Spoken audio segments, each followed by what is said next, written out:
Here I have a Lenovo ThinkPad E15. It looks pretty alright in the first glance, right?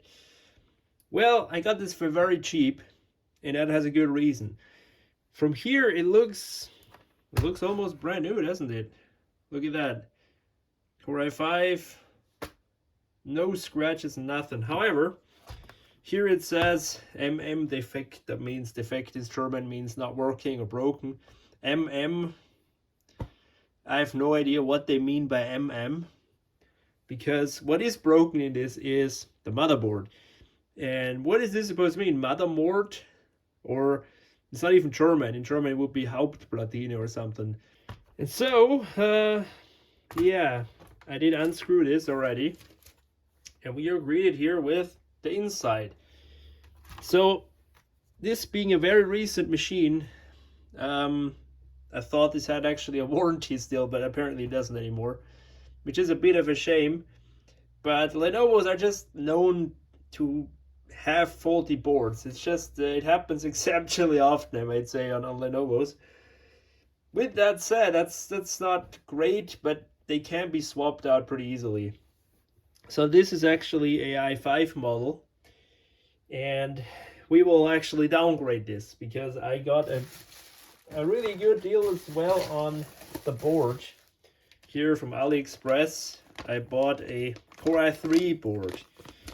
So what worries me a little bit though is if it's just a drop-in replacement, because while yes, the model number and all that matched, it's still a different processor. And yeah, I don't know, this doesn't have dedicated graphics, so that should be fine. And first look, it looks the same really. The ports are the same.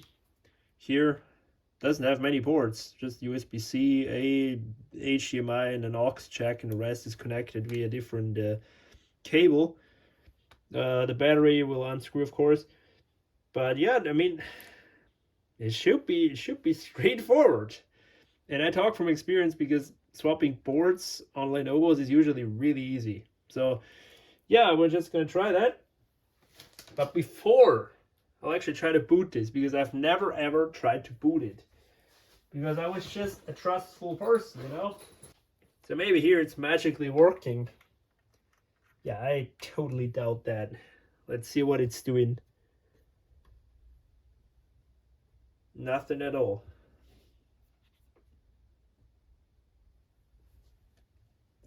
Yeah, it's completely dead. No sign of life at all. So yeah, I mean, obviously they were not stupid in this case. So now we tried booting it. Why don't we go ahead and remove the board and put in a new one? Battery should still be really decent. I mean, this is not old at all.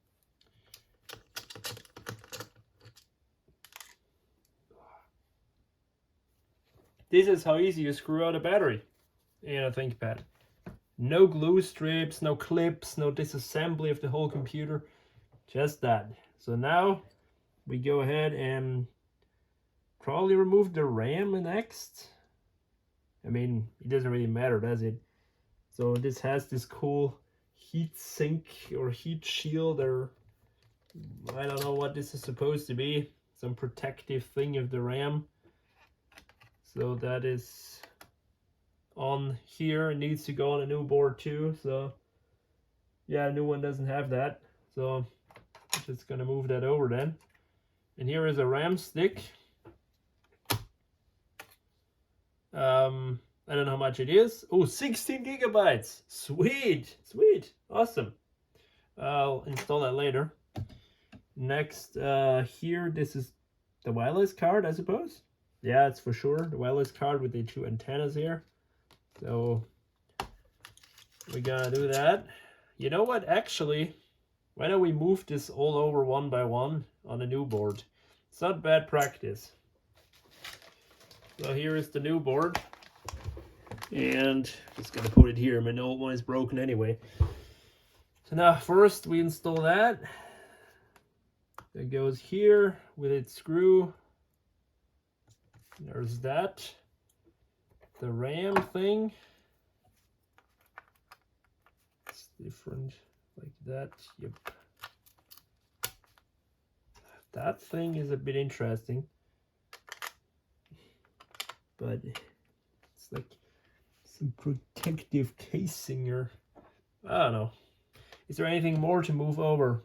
There's that, but that also needs a socket, so that's the SSD, isn't it? It says NVMe on here. I don't know if that's really the interface only. Now let's remove the fan assembly and undo the CPU cooler, which as you see I'm doing in an X pattern, but since this board is dead it probably wouldn't be necessary, but it's just, you know, I'm used to it. I do it this way. If you're working on a Lenovo, usually it's really not a big hassle. If you got some like minor technical skills, you can really do it. It's not the end of the world. If you think logically, look, that wasn't even connected, was it? I don't know. Maybe this has been tinkered with. So let's remove that as well. And so far, I've just glanced on all the connectors and they are all there on the other board too, so I'm glad. About this, oh, that one is a strong one. CMOS. That is the video connector for sure. There you go. You could probably get by with your fingernails, but I'm not gonna do that. So I think the CPU assembly that this is ready to come out now.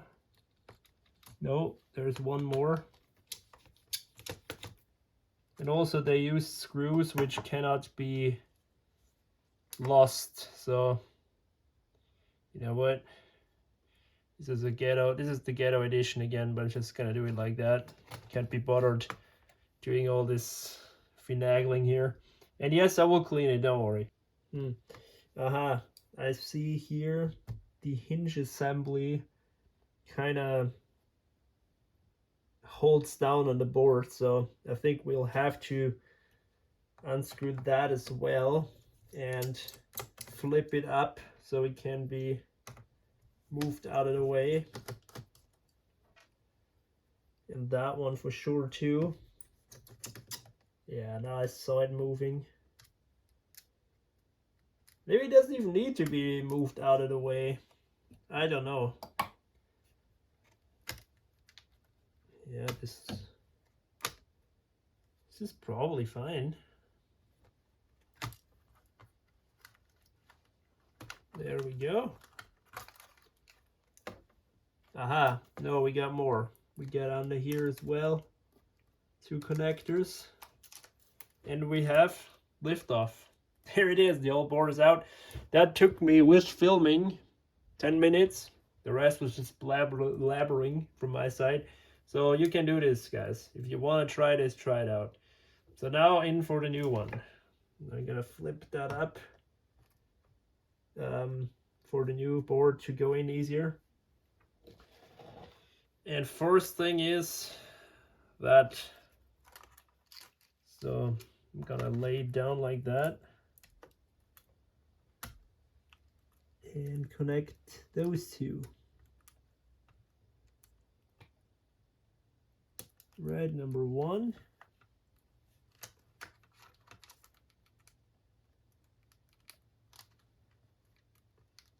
And number 2. Now we can flip it down, move all the connectors out of the way so none of them get buried under there. Just looking, yeah. Just gonna set it down here gently. Connect that little thing because we have so good access now. I think this is a bit of a more tricky one now. Nah, it wasn't so bad. And the big video cable. And let's screw down the hinge. Let's actually do that before I forget. where all the stuff went. I hope that went here, not there. I'm not sure right now. But yeah, we'll see, guys. If the lid doesn't go on, then I know what's wrong. So yeah, I think it was there.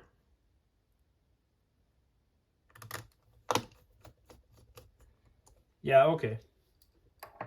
Now let's connect those things.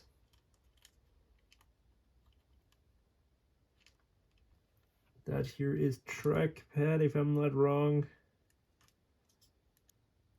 Why is this not going in? This is worrying me because I think this was already unhooked in the previous board. See what's going on here. That went in there. Yep, it did. Oh man.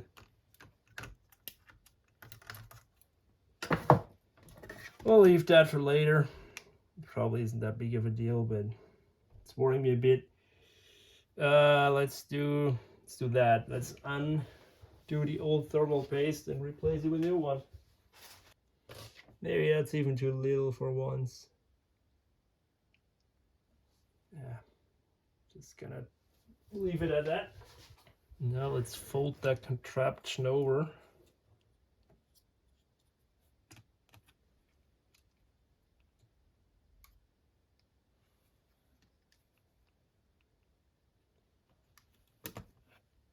Let's screw in that here so this stops wobbling.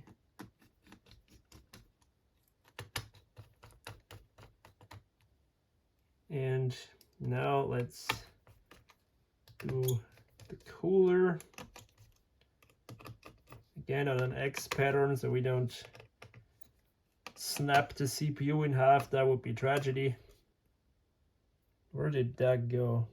That is SSD. Ah, it goes here. Maybe I should have done that before. It was a bit tricky always. I hope I connected them in the right order. Now the SSD. Right orientation, of course. Where is it? Screw. Okay, though, so now... Ah, yes, there's one more. There's this RAM housing.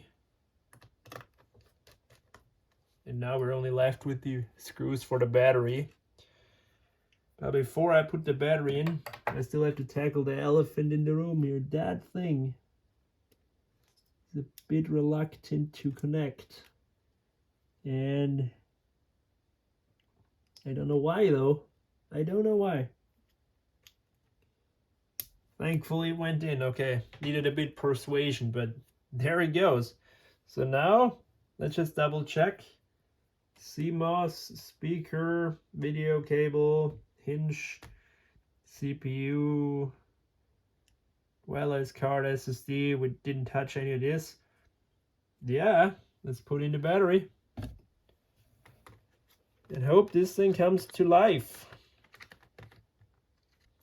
They even wrote here the correct screw if you want to measure them. So can't really go wrong, can you? They're not different screws, they're not different types, they're just the same. How it should be. And last but not least, the battery. Bam! And we're done. So this is how I swap a board on an E15. Now let's hope it works.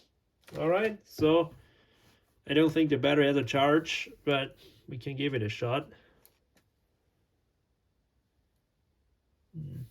Nah, it's completely dead probably. Let's hook up a power supply. And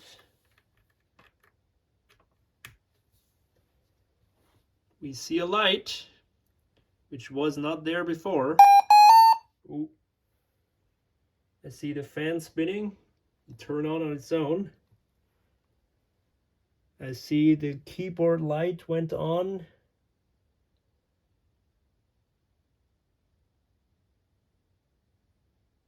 There we go.